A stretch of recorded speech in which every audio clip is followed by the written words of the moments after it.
Welcome to Agmax. శీతాకాలంలో సాధారణంగా గేదెలకు కానీ ఆవులకు కానీ పాల దిగుబడి అనేది తగ్గుతూ ఉంటుంది. ఈ విషయంపై వెటర్నరీ డాక్టర్ రామసుబ్బారెడ్డి గారు మనతో పాటు ఉన్నారు. వారితో మాట్లాడి మరిన్ని విషయాలు తెలుసుకుందాం. Sir, welcome to Agmax sir. Thank you sir, సాధారణంగా శీతాకాలంలో పశువులలో అంటే గేదెల్లో కానీ ఆవుల్లో కానీ పాల ఉత్పత్తి తగ్గుతుంటుంది. వీటికి సంబంధించి నివారణ ఎలా అంటారు? సాధారణంగా పాడి పశువుకు అనేది మనుషులతో కానీ పాడి పశువులకు కానీ ఏటికైనా శక్తి అనేది చాలా అవసరము. ఆ శక్తి అనేది మనం తీసుకునే ఆహారంలో ఉంటుంది. ఆహారంలో శక్తి మనకు శీతాకాలంలో ఏమవుతుంది అంటే చలికి తట్టుకోవడానికి కూడా ఒక శక్తి అనేది వేస్ట్ అవుతుంటుంది. దాంతో కాబట్టి ఎక్కువ మేత నీళ్లు దాన ఎక్కువ తీసుకోవాల్సిన అవసరం ఉంటుంది.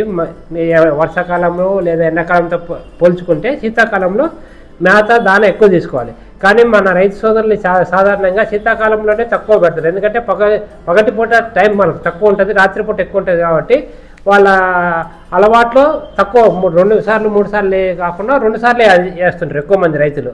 కావున దానివలన అది తక్కువ మేత తీసుకోవడం వలన తక్కువ శక్తి వచ్చేసి పాల దిగుబడి తగ్గడానికి అవకాశము ఎక్కువ ఉంటుంది శీతాకాలంలో. మేత ఎలాంటి మేత తీసుకునే మేతలో కూడా ఎలాంటి మేత వాటితో పాటు అదనంగా ఏమి ఇవ్వాలని? మామూలుగా మనము పాడి పశువుకు 2/3 వంతులు మేత ఇవ్వాలి. దాంట్లో 2/3 వంతులలో కూడా మళ్ళీ దాంట్లో 2/3 వంతులు పచ్చి మేత ఒట్టి మేత ఇవ్వాల్సిన అవసరం ఉంటుంది. ఈ మామూలుగా 2/3 వంతు ఒట్టి మేతలో మనము ఏం చేస్తామంటే పచ్చి మేతలో ఇప్పుడు ఏంటంటే ఎక్కువ నీరు అనేది ఎక్కువ మొక్కలు ఎక్కువ ఉంటుంది. ఆ నీరు ఎక్కువ ఉండడం వల్ల దాంట్లో పోషక పదార్థాలు కూడా తక్కువ వస్తుంటాయి.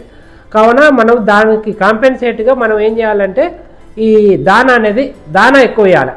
పాడి పశువుకు దానా ఎక్కువ ఇచ్చినామంటే మనకు ఆ పాల దిగుబడి శక్తి ఎక్కువ వచ్చేసి పాల దిగుబడి తగ్గకుండా పశువు ఆరోగ్యంగా ఉంటుంది.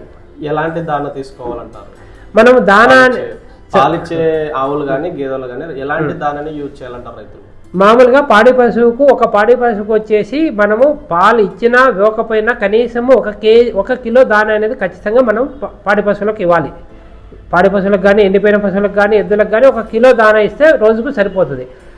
అదే పాల దిగుబడి 2 లీటర్ల కంటే అంటే సాధారణంగా మనకు పూర్వకాలంలో అయితే ఎక్కువ పశువులు 2 లీటర్లే ఇచ్చేవి. ఇప్పుడున్న పరిస్థితులలో ప్రతి పశువు కూడా 6 నుంచి 10-12 లీటర్ల వరకు పాడి ఇస్తున్నాయి. కాబట్టి మనం 2 లీటర్ల పైన ప్రతి 2 లీటర్లకు 1 కిలో దానా ఇవ్వాల్సిన పరిస్థితి ఉంటుంది.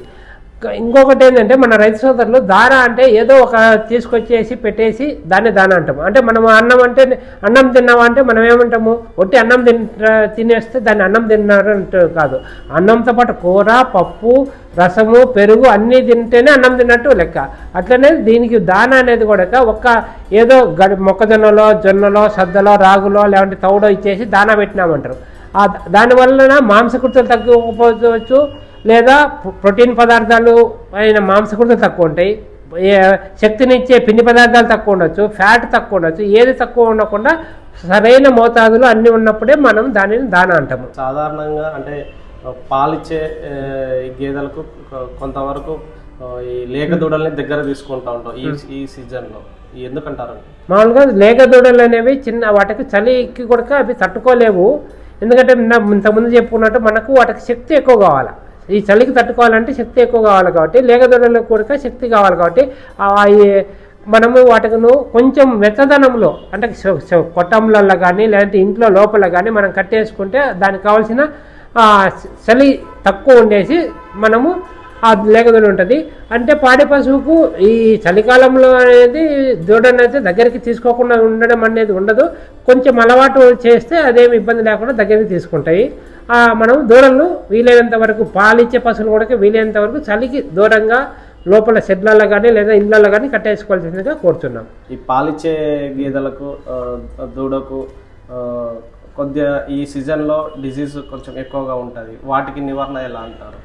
మామూలుగా ఇంతకుముందు చెప్పుకున్నట్టు దూడకు కానీ మనుషులకు కానీ ఈ కాలంలో ఏంటంటే ఊపిరితిత్తులకి ఈ తేమ శాతం ఎక్కువ పోయేసి ఆ చలికి వల్ల మనకు రెస్పిరేటరీ ప్రాబ్లమ్స్ అంటే ఊపిరితిత్తుల జబ్బులో ఎక్కువ వచ్చే అవకాశం ఉంటుంది. ఈ ఊపిరితిత్తుల జబ్బులో వచ్చినామంటే కొంచెము ఇవి ఒకసారి వచ్చిందంటే మామూలు అంత ఈజీగా పోవు. కాబట్టి వచ్చిన వెంటనే ఏదైనా ప్రాబ్లం ఉంది అంటేనే మనం ఖచ్చితంగా దానికి 3 నుంచి 5 రోజులు వైద్యం 5 రోజులు మినిమం 5 రోజులు చేపించుకుంటే వైద్యం చేపించుకుంటే ఈ ఊపిరితిత్తుల జబ్బులు రాకుండా ఉంటాయి.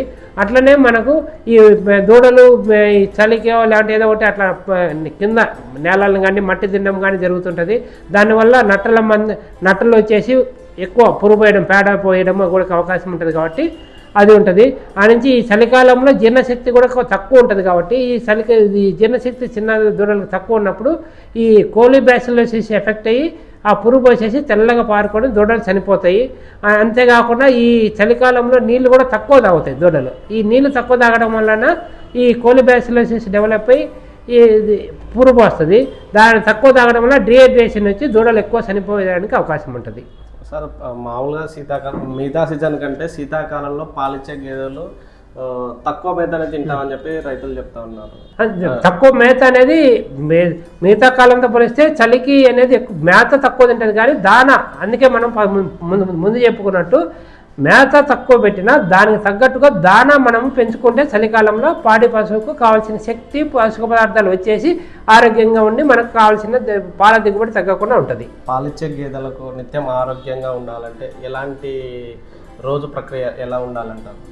రోజు ప్రక్రియ మనము గేదెలకు అయితే ఖచ్చితంగా మనము పైగా అనేది ఆవులకు కానీ గేదెలకు కానీ శుభ్రంగా పశువుల పాకలు కూడా శుభ్రంగా ఉంచుకోవాలి. ప్రతిరోజు నిత్యం మనం స్నానం చేస్తున్నట్టే పాడి పశువులకు కూడా శుభ్రంగా పైగడగాలి. అట్లా అదేవిధంగా వాటికి కావాల్సిన పోషక పదార్థాలు ఉదయం నుంచి ఇంటర్మీడియట్ అంటే కంటిన్యూగా ఒకేసారి ఇవ్వకుండా ఉదయము మధ్యాహ్నము సాయంత్రము రాత్రి ఇట్లా రోజుకు 4 సార్లు మనం మేత దాన పెడితే ఆ పాడి పశువుకి ఏమి ఇబ్బంది లేకుండా నార్మల్గా ఉంటుంది. చూశారు కదా, శీతాకాలంలో పాలిచ్చే గేదెలకు రైతులు తీసుకోవాల్సిన జాగ్రత్తలను డాక్టర్ గారు క్లుప్తంగా వివరించడం జరిగింది. మరిన్ని విషయాల కోసం చూస్తూ ఉండండి అగ్మాక్ ఛానల్ని.